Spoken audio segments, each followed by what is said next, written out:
अपनी पिछली वीडियो में हमने स्केलेटल सिस्टम के किस तरह से बना है और उसके टिश्यूज़ क्या होते हैं, उसको कितने प्रकार में बांटा गया है, वो सब पढ़ा है। इस वीडियो में हम अपना जो इंटरनल स्केलेटल सिस्टम है उसके बारे में पढ़ेंगे, लेकिन उससे पहले क्विक रिवीजन के रूप में हम देख लेते हैं, हमने जो पढ़ा है उसको एक बार रिवाइज कर लेते हैं। तो आइए चलते हैं। स्केलेटल सिस्टम के काम क्या है? सुरक्षा प्रदान करना, हमारे शरीर को आकार प्रदान करना और दृढ़ता प्रदान करना। संरचना किससे मिलकर बना होता है? हमारी और बोन और कार्टिलेज से मिलकर बना होगा। अब इसके प्रकार क्या है?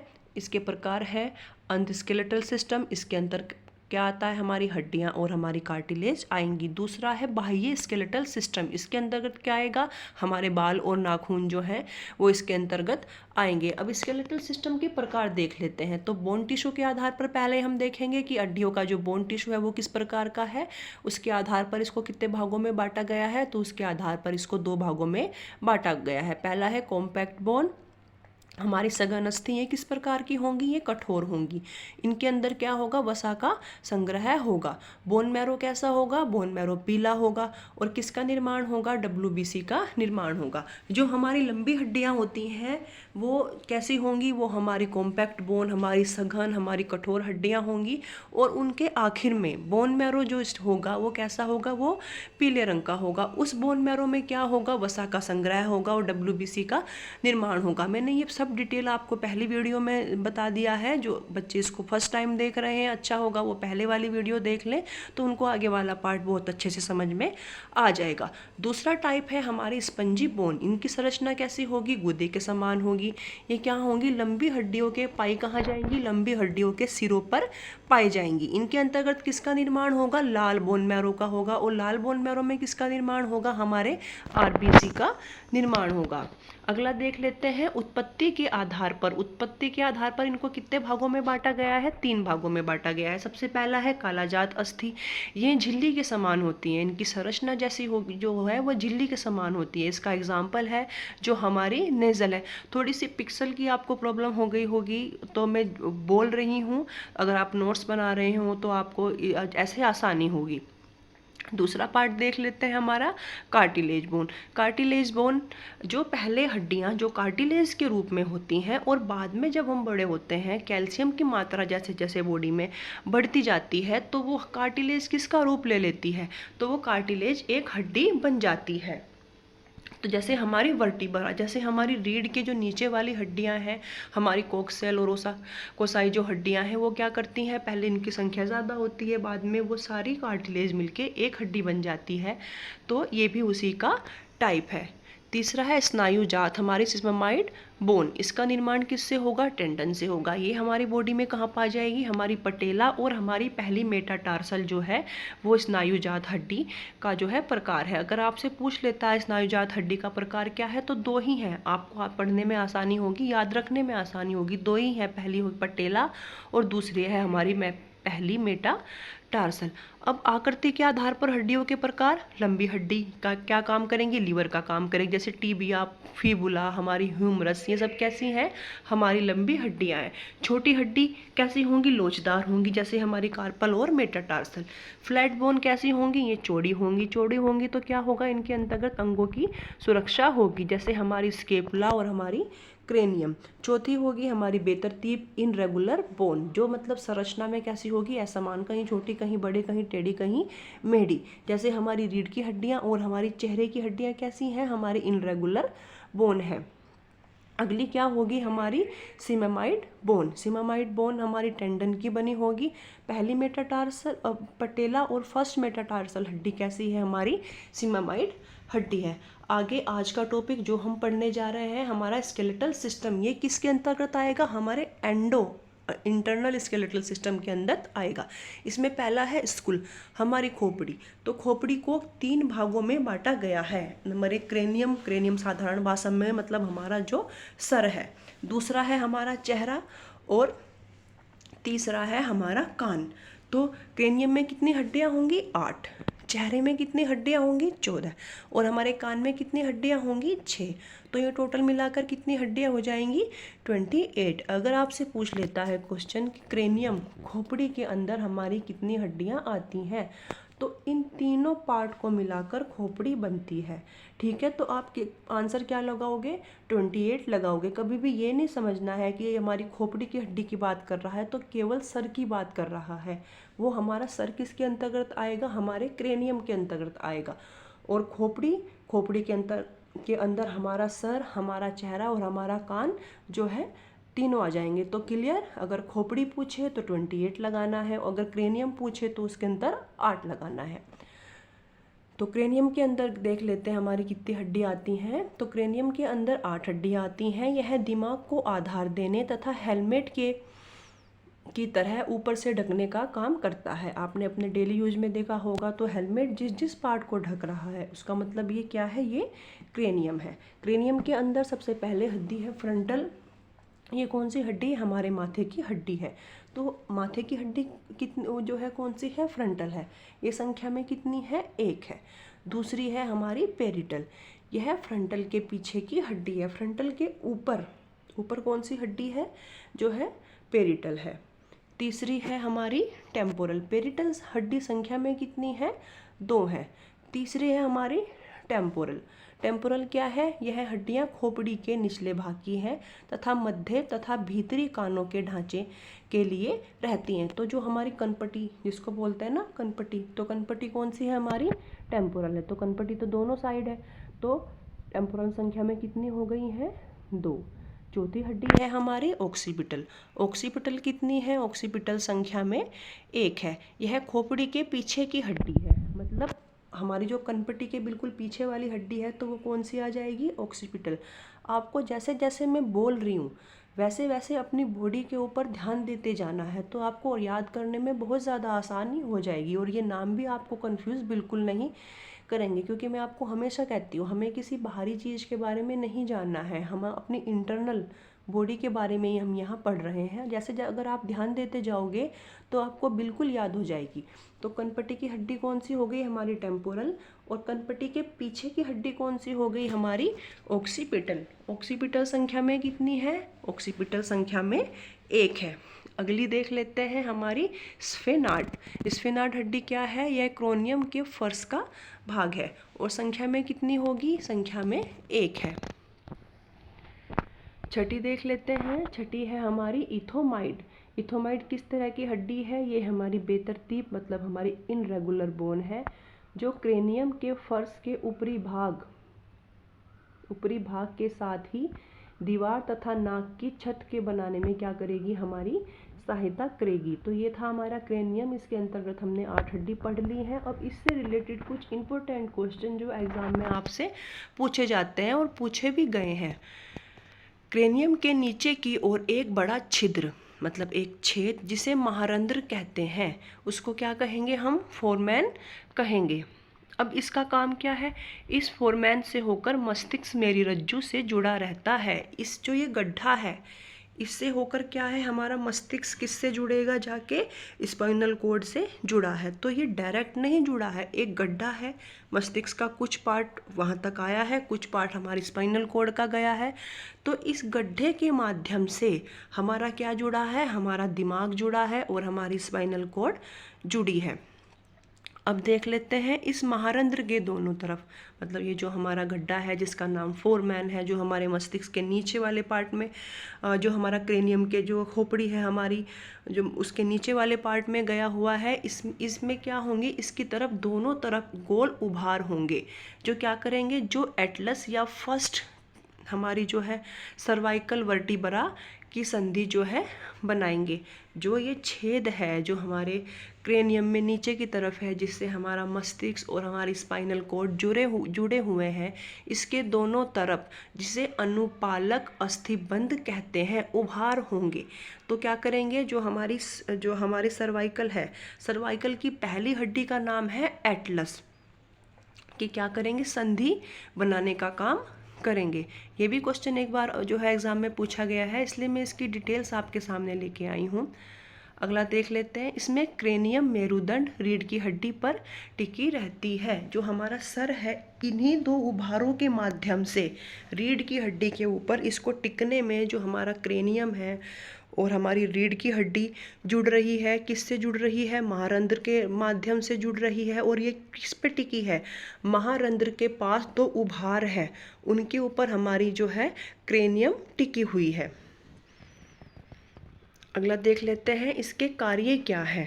इसके कार्य है, क्रेनियम के क्या कार्य हैं? क्या करेगा ये? जो है मस्तिष्क की सुरक्षा करेगा, संवेदी अंग हमारे नेत्रों, हमारे कानों आदि की सुरक्षा करेगा, चेहरे की बोन पेशियों को सिकुड़ने तथा फैलने के लिए मदद करेंगी।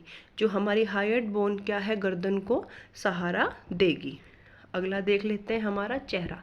चेहरे के अंतर्गत कितनी हड्डियां आती हैं? तो चेहरे के अंदर हमारी 14 हड्डियां आएंगी। तो इसकी पहली हड्डी है नेजल। नेजल संख्या में कितनी होती हैं? 2 होती हैं। तो ये नाक के पुल का निर्माण करती हैं। दूसरी है हमारी मैक्सिलरी। मैक्सिलरी की संख्या कितनी होगी? 2 होगी। मैक्सिला मिलकर जबड़े का निर्माण करती हैं। यह हमारे दांत जो है स्थित होते हैं। इसके अंदर क्या है? हमारे जो दांत हैं वो स्थित होती हैं, क्योंकि ये हमारे मिलके जबड़े का निर्माण करती है। तीसरी है हमारी पैलेटाइन। पैलेटाइन संख्या में कितनी होंगी? 2 होंगी। ये हड्डियां सख्त तालू तथा नाक के आधार बनाती हैं। चौथी हड्डी है हमारी लैक्रिमल। लैक्रिमल संख्या में कितनी होंगी? 2 होंगी। यह पतली हड्डी है जो नाक के छिद्र के ऊपर एक तरह की दीवार बनाती है। पांचवी हड्डी है हमारी जिगोमेटिक। जिगोमेटिक हड्डी क्या है? यह हमारी छाती की हड्डी है। छठी है हमारी इंफीरियर कोचे। इंफीरियर कोचे संख्या में कितनी है?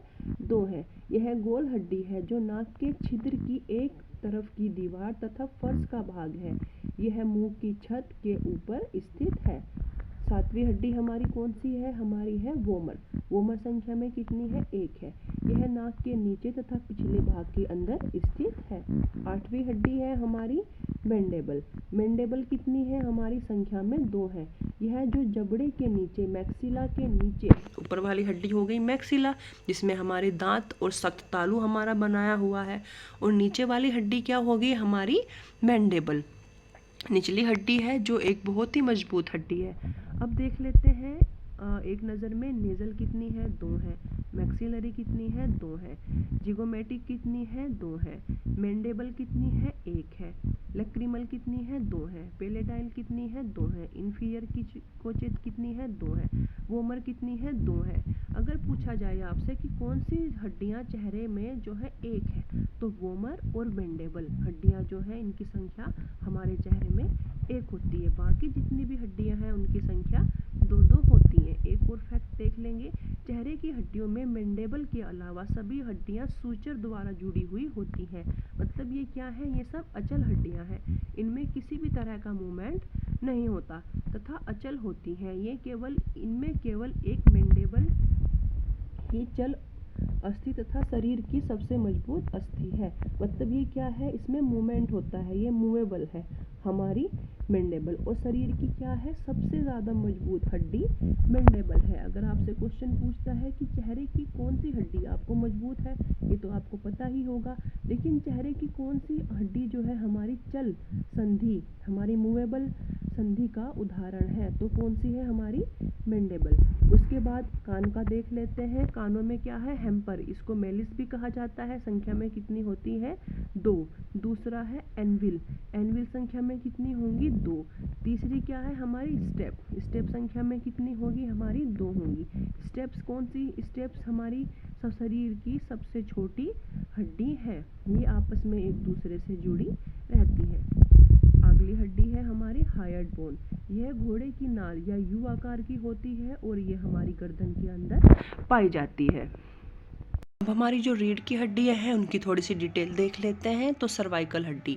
सर्वाइकल हड्डी संख्या में कितनी होंगी? 7। पहली सर्वाइकल हड्डी को क्या कहेंगे? एटलस। और दूसरी को हम कहेंगे अक्स या एक्सिस कहेंगे। 7वें सर्वाइकल वर्टिब्रा को वर्टिब्रा प्रीमेनेंस कहते हैं। इसमें गर्दन के निचले हिस्से में छूकर महसूस किया जा सकता है। एक्सिस हड्डी एटलस के साथ मिलकर संधि का निर्माण करती है, जिसके कारण हमारी गर्दन में को घूमने में सहायता मिलती है। तो जो हमारी सर्वाइकल है उसमें सबसे पहले हड्डी कौन सी है? सर्वाइकल की पहली हड्डी का नाम है हमारी एटलस और दूसरी हड्डी का नाम है हमारी एक्सिस। ये दोनों मिलकर क्या करेंगी, एक जॉइंट, एक संधि का निर्माण करेंगी जिससे हमारी गर्दन घूमेगी। इसकी सबसे लास्ट वर्टिब्रा क्या होगी, उसको अगर हम ऐसे गर्दन बीच में झुकाते हैं तो छू के, जिसको एक हड्डी को हम छू पा रहे हैं ना, तो जिसको छू के हम महसूस कर रहे हैं, इसका मतलब वो क्या है, हमारी 7वीं सर्वाइकल वर्टिब्रा है। उसके नीचे देख लेते हैं हमारी थोरेसिक वर्टिब्रा। ये संख्या में कितनी होंगी, ये 12 होंगी। यह गर्दन के नीचे वक्ष का पिछला भाग होती है। तो जो हमारी चेस्ट के पीछे जो रीढ़ की हड्डी का भाग आएगा, इसका मतलब ये हमारी कौन सी है, ये हमारी थोरेसिक वर्टिब्रा है, जो संख्या में कितनी होंगी, 12 होंगी। पहले 10 थोरेसिक वर्टिब्रा पसलियों को जुड़ने के लिए संधि तल प्रदान करती हैं। इन 12 में से पहली 10 जो होंगी वो हमारी पसलियों को जुड़ने के लिए एक संधि तल प्रदान करेंगी, और 11वीं और 12वीं जो होगी उसमें संधि तल नहीं होगा। उसके आगे ये मैं आपसे माफ़ी चाहूँगी, छूट गया है, आप यहाँ डाल लीजिएगा लंबर रीजन। लंबर वर्टिब्रा, इसमें कितनी हड्डियाँ आएंगी, इसमें हमारी 5 हड्डियाँ आती हैं, 5 वर्टिब्रा आएंगी। दूसरा है सेक्रम। सेक्रम में क्या कितनी वर्टिब्रा आएंगी, तो इसमें 1 आएंगी। वयस्क में इनकी संख्या कितनी होगी, 1 होगी। और शिशुओं के अंदर कितनी इनकी संख्या कितनी होगी, 5 होगी। बाद में जैसे हमारी एज बढ़ती जाएगी तो ये 1 हो जाती है। कोक्स में क्या होगी, शिशुओं के अंदर इनकी संख्या 4 होगी और वयस्क मनुष्य की इनकी संख्या कितनी होगी, 1 होगी। इनका आकार यू के आकार का होता है। इसको हम क्या कहेंगे, इसको टेलबोन भी कहा जाता है। उससे आगे अब इस रीढ़ की हड्डी का आगे वाला जो हमारी बॉडी का पार्ट है, रिब्स, उसके बारे में देख लेते हैं। पसलियों का ढांचा, इसको हम रिब्स केज भी कहेंगे। पहली है हमारी उरोस्थी स्टर्नम, इसकी संख्या कितनी होगी, 1 होगी। फिर है हमारी यथार्थ पसलियाँ, भी इसे कहेंगे असल पसलियाँ, ट्रू रिब्स, ये कितने होंगे, 7 जोड़े होंगे। संख्या कितनी होगी इनकी, 14 होगी। फिर है यथार्थ नकली या फॉल्स रिब्स, कितने जोड़े होंगे, 3 जोड़े होंगे। संख्या कितनी होगी इनकी, 6 होगी। फिर है हमारी पालवी या हमारी फ्लोटिंग रिब्स, कितने जोड़े होंगे, इनमें 2 जोड़े होंगे और संख्या कितनी होगी इनकी, 4 होगी। तो कुल कितनी हो जाएंगी, ये 25 होंगी। लेकिन एक हमें छोटा सा जो आइडिया रहता है कि पसलियाँ कितनी होती हैं, तो 24, 12 इधर 12 इधर, तो अगर 24 और 25 ऑप्शन में है तो कई बार हम भूल जाते हैं कि स्टर्नम भी उसी का पार्ट है और इनकी संख्या कितनी हो जाती है, 25। तो हमें बिल्कुल क्लियर रखना है कि पसलियाँ आके स्टर्नम में जुड़ रही हैं तो वो भी इसी का पार्ट है। अब स्टर्नम, इनके बारे में डिटेल में देख लेते हैं। स्टर्नम यह क्या है, छाती की हड्डी है। उसके आगे ट्रू रिब्स या फिर यथार्थ पसलियाँ या फिर असली पसलियाँ, संख्या में कितनी होंगी, 7 होंगी, जो कोस्टल कार्टिलेज के माध्यम से स्टर्नम के साथ जुड़ी रहेंगी। किस कार्टिलेज के माध्यम से, कोस्टल कार्टिलेज के माध्यम से जुड़ी होंगी। उसके आगे फॉल्स रिब्स या फिर अयथार्थ पसलियाँ, ये कितनी होंगी, 5 होंगी। टोटल कितनी हो जाएंगी, 10 होंगी। ये 5 जोड़े ये स्टर्नम के साथ डायरेक्ट नहीं जुड़ते, इसमें ऊपरी 3, 8वीं, 9वीं और 10वीं, 7वीं पसली के साथ जुड़ी रहती है। तो 7वीं और 8वीं और 9वीं जो होगी वो डायरेक्ट एक घुमावदार आकृति में स्टर्नम के साथ ना जुड़कर जो हमारी ट्रू रिब्स की जो सबसे आखिरी वाली पसली है उसके साथ में जुड़ी होगी। और उसके आगे कितनी होंगी, ये 10 हैं, तो 8, 9 और 10, संख्या में 5 हैं तो कितनी होगी, 7 ऊपर 14 ऊपर, 7 ऊपर हो गई है। और 8वीं, 9वीं, 10वीं किसके साथ जुड़ जाएंगी, 7वीं वाले के साथ जुड़ जाएंगी। बाकी जो बचेंगी उनको हम कहेंगे फ्लोटिंग रिब्स। फ्लोटिंग रिब्स में कौन सी आएगी, हमारी 11वीं और 12वीं पसली आती है। 11वीं और 12वीं जोड़ी पसलियों को फ्लोटिंग रिब्स कहा जाता है क्योंकि ये स्टर्नम के साथ बिल्कुल नहीं जुड़ती। फ्लोटिंग मतलब एक तैरती हुई स्थिति में, घुमावदार स्थिति में आके ये बिल्कुल स्वतंत्र रहती हैं, स्टर्नम के साथ किसी भी माध्यम से ये नहीं जुड़ती। अब देख लेते हैं कुछ फैक्ट इनके बारे में। ट्रू रिब्स को वर्टिब्रोस्टिरिनल पसलियाँ भी कहा जाता है, ये सांस लेने में हमारी सहायता करती हैं। फॉल्स रिब को वर्टिब्रोक्रांडियल पसलियाँ भी कहते हैं, ये फेफड़े, हृदय तथा रक्त वाहिनियों को हम सुरक्षा प्रदान करती हैं। अब फ्लोटिंग रिब्स किसकी, ये क्या करेंगी, ये हमारी किडनियों की सुरक्षा करती हैं। अब हमारा जो ये अस्थि जो है अपसलियों का ढांचा है, ये श्वसन कार्यविधि की पेशियों को जोड़ने के लिए पसलियां सहायता प्रदान करती हैं। आगे आगे एवरग्रीन क्वेश्चन कल भी आज भी वाले। अब हमने अपना अपेंडिकुलर कंप्लीट कर लिया है। अब कल आज बाकी का जो स्केलेटल सिस्टम का पार्ट बचा है वो हम अपनी अगली वीडियो में कंप्लीट कर लेंगे।